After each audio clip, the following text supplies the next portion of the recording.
Do you work hard for your money?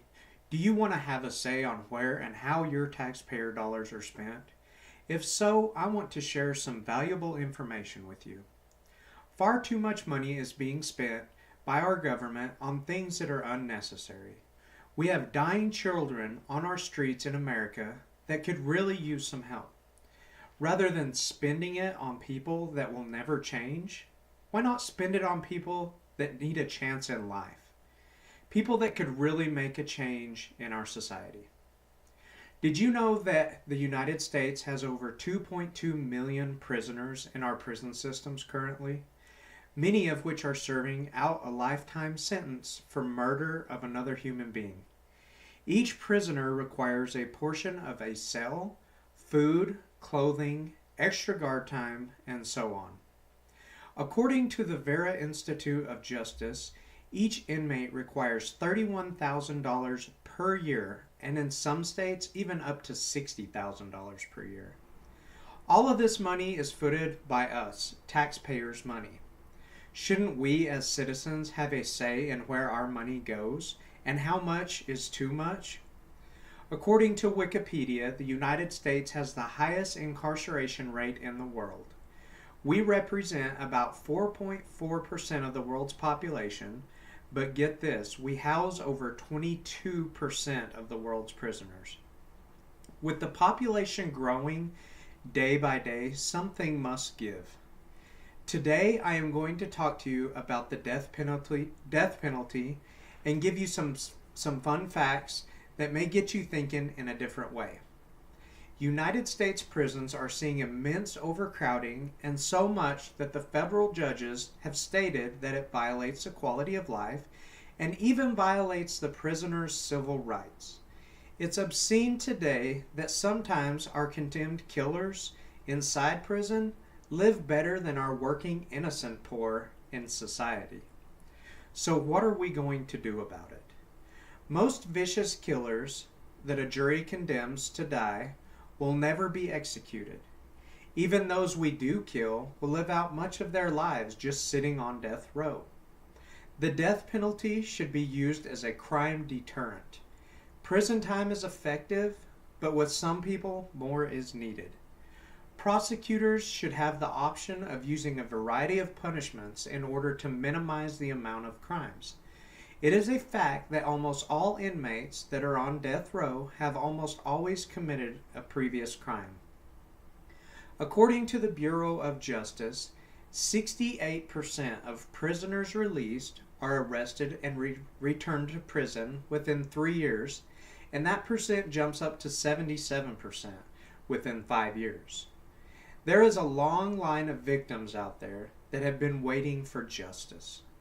The most fundamental principle of justice is the punishment should fit the crime.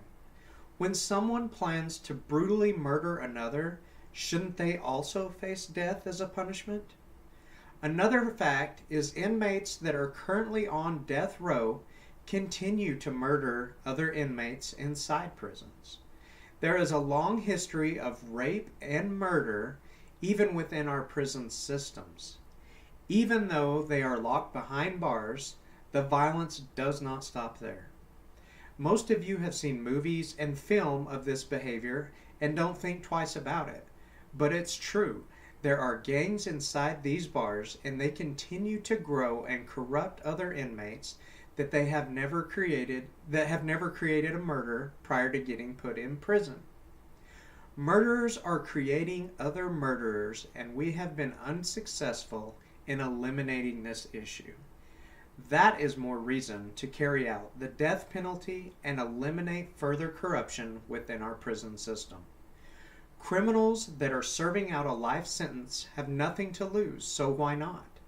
They continue to murder others in the prisons, and we can't do anything about it but extend their already given life sentence.